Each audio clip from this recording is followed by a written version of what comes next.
నంద్యాల జిల్లాలో దారుణం చోటు చేసుకుంది.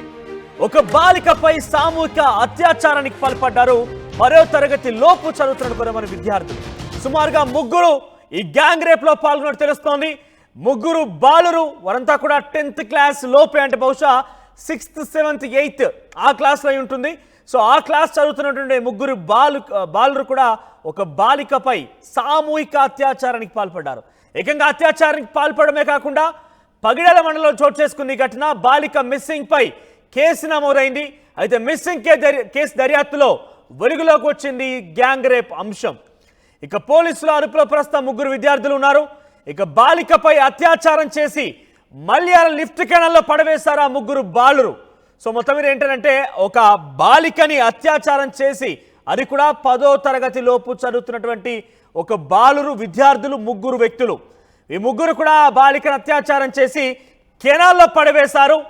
ఆ తర్వాత కాలువలో బాలిక మృతదేహం కోసం వెలుకుతున్నారు ప్రస్తుతం పోలీసులు. సో ఈ విషయం ఆలస్యంగా వెలుగులోకి వచ్చింది. 10వ తరగతి లోపే చదువుతున్నటువంటి ముగ్గురు బాలురు, ఒక బాలిక, సుమారుగా 8 ఏళ్ల వయసు గల ఒక బాలికని అత్యాచారం చేసి ఆ బాలికని ఒక కెనాల్లో పడవేశారు, మల్యాల లిఫ్ట్ కెనాల్లో. ఈ ఘటన చాలా ఆలస్యంగా వెలుగులోకి వచ్చింది. మొదట మిస్సింగ్ కేసు నమోదు చేసుకున్న పోలీసులు దర్యాప్తులో ఈ విషయం వెలుగు చూస్తుంది. దీనికి సంబంధించి మరింత సమాచారం ప్రతినిధి హుస్సేన్ అందిస్తారు. ఎస్ హుస్సేన్, సో బాలిక 8 సంవత్సరాల బాలికని 10వ తరగతి చదువుతున్నటువంటి కొందరు విద్యార్థులు, 10వ తరగతి లోపు చదువుతున్న విద్యార్థులు అత్యాచారానికి చేయడం అనేది సంచలనం రేపుతోంది. గ్యాంగ్ రేప్గా చెప్తున్నారు. సో ఏ రకంగా జరిగింది? వీరంతా ఒకే స్కూల్కి సంబంధించిన వ్యక్తుల, అసలు వాళ్ళలో ఇటువంటి ఆలోచన ఎటువంటి విధంగా ఏర్పడింది?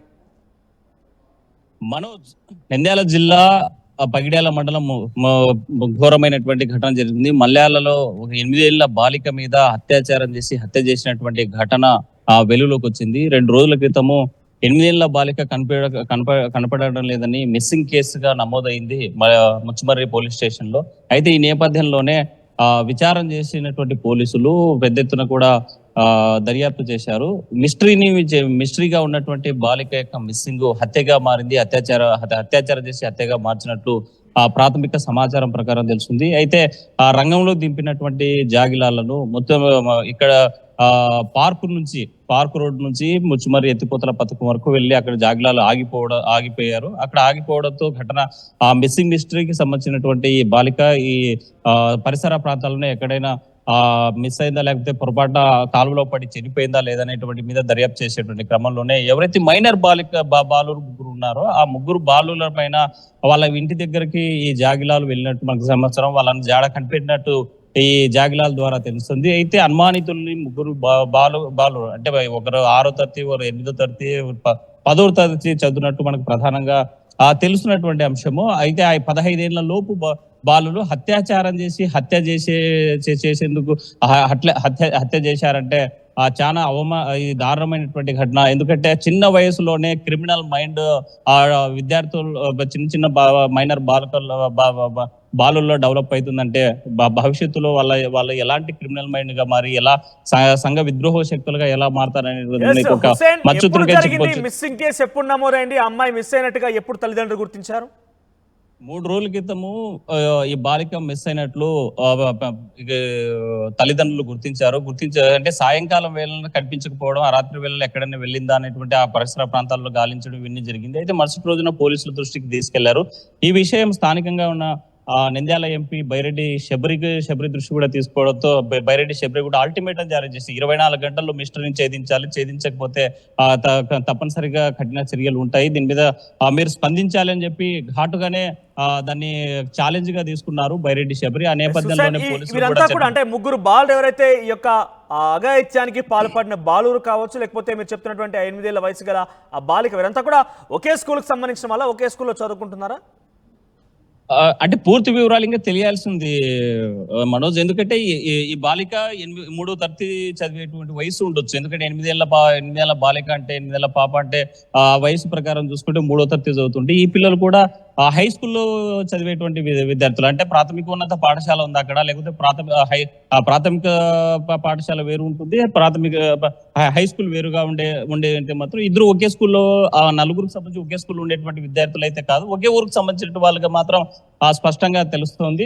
అయితే సాయంకాలం వేళ పాప 8 ఏళ్ల బాలిక రోడ్డు పక్కన రోడ్ సైడ్ పార్క్ వద్ద కూర్చున్నటువంటి సమయంలో వీళ్ళు గమనించారు. వీళ్ళు తీసుకెళ్లి అత్యాచారం చేసిన తర్వాత భయపడి, అంటే వీళ్ళు ఏదైనా జరుగుతుందేమో, ఇంటి దగ్గర పోయి వెళ్ళి చెప్తుందేమో అనేటువంటి అనుమానం వచ్చినటువంటి ఆ ముగ్గురు కూడా హతమార్చి అక్కడే ఆ కాలువలోకి తోసేసినటువంటి ఉంది. మలయాళ ఎత్తిపోతల పథకం ఆ గ్రామానికి పక్కనే ఉంటుంది. ఆ గ్రామం ఆ కెనాల్లో తోసేసినటువంటి ఘటన వెలుగులోకి వచ్చింది. అయితే వీరంతా ఒకే స్కూల్ కి కాదని చెప్పుకోవచ్చు. ఎందుకంటే ఆ ప్రాథమిక పాఠశాలలో చదివేటువంటి బాలిక 8 ఏళ్ల బాలిక ఉండొచ్చు, లేకపోతే ఈ ముగ్గురు కూడా హై స్కూల్ ఎడ్యుకేషన్ చదివేటువంటి వాళ్ళు కాబట్టి ప్రాథమికోన్నత పాఠశాల ఉన్నా కూడా అక్కడ 7వ తరగతి వరకే అవకాశం ఉంటుంది. సో ఇద్దరు కూడా వీరంతా కూడా ఒకే స్కూల్ కి చెందిన వారిగా అయితే మనం చెప్పేటువంటి చెప్పుకోలేము. దీన్ని పూర్తిగా ఇంకా విచారిస్తున్నారు పోలీసులు. అయితే ఈ కేసు సంబంధించి అంటే ప్రస్తుతం ఇంకా బాలిక యొక్క మృతదేహం లభించలేదు, ఎటువంటి టెస్టింగ్ జరగలేదు. కానీ ఏ రకంగా అనుమానం వచ్చింది పోలీసులకి ఈ ముగ్గురు ఈ రకంగా చేశారని ఎప్పుడు వాళ్ళు నిర్ధారించుకున్నారు? అంటే ఎప్పుడైతే పోలీసులు ఆ బాలిక మిస్సింగ్ కేసు ఛేదించేందుకు జాగిలాలను రంగంలో దింపిన తర్వాత ఎక్కడైతే పార్క్ రోడ్డు ఉందో అక్కడ నుంచి మలయాళ ఎత్తిపోతల పథకం దగ్గరకు వెళ్ళి అక్కడ ఉన్నటువంటి జాగిలాలు ఆగిపోవడం, అయితే అనుమానితులుగా ఉన్నటువంటి ఈ ముగ్గురు మీద వాళ్ళ ఇళ్ళ దగ్గరకు వెళ్ళి జాగిలాలు ఆగిపోవడంతో అనుమానితులుగా మాత్రమే వాళ్ళని పోలీసులు అదుపులోకి తీసుకొని విచారిస్తున్నారు. అయితే వాళ్ళు చెప్పినటువంటి ప్రాథమిక సమాచారం ప్రకారం అయితే మేము అత్యాచారం చేసి ఇట్లా భయపడి ఇట్లా చేశామనేటువంటి కెనాల్లో తోసేశామని ప్రాథమికంగా చెప్పినట్టు పోలీసులకు సమాచారం ఉన్నట్టు చెప్తుంది తప్ప ఇంకా అధికారిక చెప్పారా ఈ విషయం అంతా కూడా ఈ రకంగా జరిగినట్టుగా పోలీసులకు వాళ్ళు చెప్పడం జరిగిందా? పోలీసు అదుపులో ఉన్నటువంటి ఈ బాలుడు చెప్పినట్లు ప్రాథమికంగా మనకు అందుతున్నటువంటి సమాచారం. అయితే అధికారికంగా మాత్రం పోలీసులు వెల్లడించాల్సి ఉంది మనోజ్. రైట్ హుస్సేన్, ఇక ఓవరాల్ గా నంద్యాల జిల్లాలో జరిగింది ఈ ఘటన. 10వ తరగతి లోపు చదువుతున్నటువంటి ముగ్గురు బాలురు ఒక 8 ఏళ్ల వయసున్నటువంటి ఒక బాలికని అత్యాచారం చేసినట్టుగా ఒక ఘటన ఆలస్యంగా వెలుగులోకి వచ్చింది. 3 రోజుల క్రితమే ఆ బాలిక మిస్ అయినట్టుగా అక్కడ బాలిక యొక్క తల్లిదండ్రులు గుర్తించారు, పోలీస్ స్టేషన్లో ఫిర్యాదు చేశారు. అయితే ఇందులో భాగంగా విచారిస్తున్న నేపథ్యంలో, గాలింపు చేస్తున్న నేపథ్యంలోనే ఈ ఘటన వెలుగు చూసింది. డాగ్ స్క్వాడ్ ఆధారితంగా ఆ బాలికని కెనాల్లో పడవేసినట్టుగా డాగ్ స్క్వాడ్ కొంత అక్కడ చూపించినట్టు తెలుస్తోంది.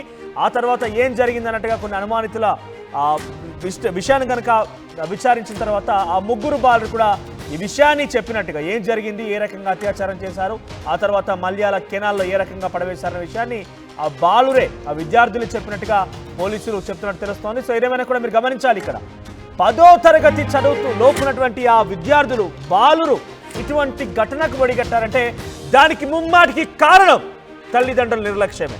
మీరు ఫోన్స్ ఇస్తూ ఉంటారు, ఆ ఫోన్స్లో ఇవాళ రేపు ఏది చూసినా కూడా మనకు అర్ధనగ్నంగానే కనబడుతుంది. ఎందుకనంటే సినిమాల్లో ఇదే బూత్ కంటెంట్ కనబడుతున్నాయి, ఫోన్లో రకరకాల సోషల్ మీడియా ప్లాట్ఫామ్స్లో కూడా ఇదే పేట్రేగిపోతోంది, అశ్లీలతనే ఎక్కువగా కనబడుతున్న పరిస్థితి కనబడుతోంది. బేసిక్గా ఆ వయసులో పిల్లలు పాజిటివ్ కంటే నెగిటివ్ వైపు ఎక్కువగా వెళ్తూ ఉంటారు. అదే సమయాల్లో వాళ్ళు సినిమాలు చూసో, సోషల్ మీడియా ప్లాట్ఫామ్ల ద్వారా కొన్ని అశ్లీలమైనటువంటి చిత్రాలు చూసో, ఇవన్నీ చూసి కూడా వాళ్ళు మోటివేట్ అవుతుంటారు. వాళ్ళు ఒక బీజం పడుతోంది నెగిటివ్ అనేది.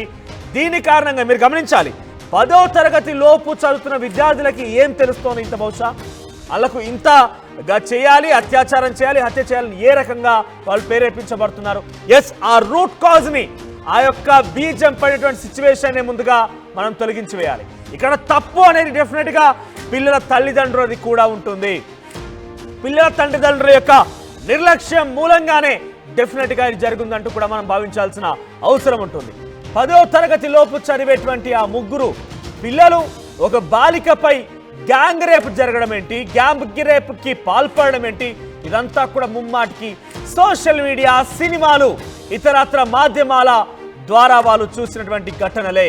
ఇవన్నీ కూడా అక్కడే రూట్ కాజ్ పడింది, వీటన్నిటికీ బీజం పడింది అక్కడ. సో ముమ్మాటికి పిల్లల యొక్క తల్లిదండ్రుల యొక్క నిర్లక్ష్యమే ఈ ఘటనకి కారణంగా మనం భావించవచ్చు. సో డెఫినెట్గా మీరు కూడా మీ పిల్లల్ని ఒక కంట కనిపెట్టండి, ఏం జరుగుతోంది వాళ్ళకి. మీరు చాలా స్మార్ట్గా, మా అబ్బాయి గేమ్స్ ఆడుతున్నాడు, మా అబ్బాయి చాలా గూగుల్ ఓపెన్ చేస్తున్నాడు, మా అబ్బాయికి యూట్యూబ్ తెలుసు, ఇన్స్టాగ్రామ్ తెలుసు, చాలా చిన్న వయసులోనే ఆయన కనిపెట్టాడు, చాలా తెలివితేటలు ఉన్నట్టుగా మనం భావిస్తూ ఉంటాం. అవన్నీ కూడా తెలివితేటలు కాదు, అది తెలివితేటలుగా భావించాలి. నెగిటివ్ వైపు మీ పిల్లవాడు వెళ్తున్నట్టుగా మీరు ముందుగానే భావించాలి. నెగిటివ్ వైపు మీ పిల్లవాడి మైండ్ ఆలోచనలు మారుతున్నట్టుగా మీరు ముందుగానే గమనించాలి. సో మీరు ఏం చేయాలంటే ఫోన్స్ ముందుగా వాళ్ళని తీసుకోండి. ఇటువంటి సినిమాలు ఈ మధ్య మనం చూస్తూ ఉంటాం. సినిమాల్లో కూడా చాలా పెద్ద ఎత్తునే ఇది పేటరేగిపోతోంది. బహుశా ఆలయాల్లో భక్తి గీతాలు మనం తరచుగా ప్రతిరోజు వింటామో లేదో తెలియదు, కానీ మనం చూసే ప్రతి సినిమాలో కూడా ఐటమ్ సాంగ్ అనేది కామన్గా మారింది.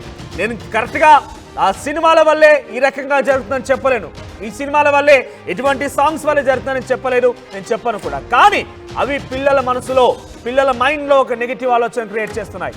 ఇక్కడ జరిగిన ఘటనకి ఇవన్నీ ఉదాహరణ ఎందుకు చెప్పాల్సి వస్తుందంటే 10వ తరగతి లోపు చదివేటువంటి విద్యార్థులకి, ఆ బాలులకి, ఆ విద్యార్థినికి ఏ రకంగా ఇటువంటి ఆలోచన వచ్చింది? వాళ్ళు ఏమైనా పుట్టుక నుంచి ఈ రకంగా నేర్చుకొని వచ్చారా? కాదు కదా. పూర్తిగా కూడా వాళ్ళ చుట్టూ జరిగేటువంటి ఆ అశ్లీలతని, ఆ సినిమాలని, వాళ్ళ చుట్టూ జరిగేటువంటి ఎన్విరాన్మెంట్ని గమనించే ఈ రకంగా ఈ ఘటనకి పాల్పడి ఉంటారు బహుశా. సో మీరు కూడా లేటవండి పేరెంట్స్. సో దయచేసి మీ పిల్లల్ని ఓ కంట కనిపెట్టండి. ఏం జరుగుతోంది, వాళ్ళ మనసులో ఎటువంటి ఆలోచనలు ఉన్నాయి, వాళ్ళ మైండ్లో ఎటువంటి నెగిటివ్ థింగ్స్ దొరుకుతున్నాయి, వీటన్నిటి కంట కనిపెట్టాల్సిన బాధ్యత మీ తల్లిదండ్రులుగా మీ పైన ఉంటుంది. సో అందరు కూడా మీ పిల్లల్ని కనుక కంట కనిపెడితే, మనం ఒక్కై వంగందే మానవ వంగిన అన్నట్టుగా మీరు చిన్నతనంలోనే ఇటువంటి అశ్లీలతని మీ పిల్లల మైండ్లో నుంచి కనుక తొలిచివేయగలిగితే వారు డెఫినెట్గా ఒక మంచి భవిష్యత్తు ఉంటుంది. చదువుల పట్ల రాణించగలుగుతారు, స్పోర్ట్స్ పట్ల రాణించగలుగుతారు, ఒక తెలివితేట గల వ్యక్తిగా ముందుకు వెళ్ళగలుగుతారు. కానీ చిన్న వయసులోనే ఫేస్బుక్ ఓపెన్ చేసినంత మాత్రాన, గూగుల్ ఓపెన్ చేసినంత మాత్రాన అట్టుగా అవుతుంది. సో అలాంటి కావాల్సిన బాధ్యత, కర్తవ్యం మీ పైన ఉంది. నంద్యాలలో జరిగిందో ఘటన. 8 ఏళ్ల బాలికపై 10వ తరగతి లోపు చదువుతున్నటువంటి 3 విద్యార్థులు అత్యాచారానికి, గ్యాంగ్ రేప్కి పాల్పడి ఓ కెనాల్లో పడవేసినట్టుగా ఒక విషయం ఆలస్యంగా వెలుగులోకి వచ్చింది.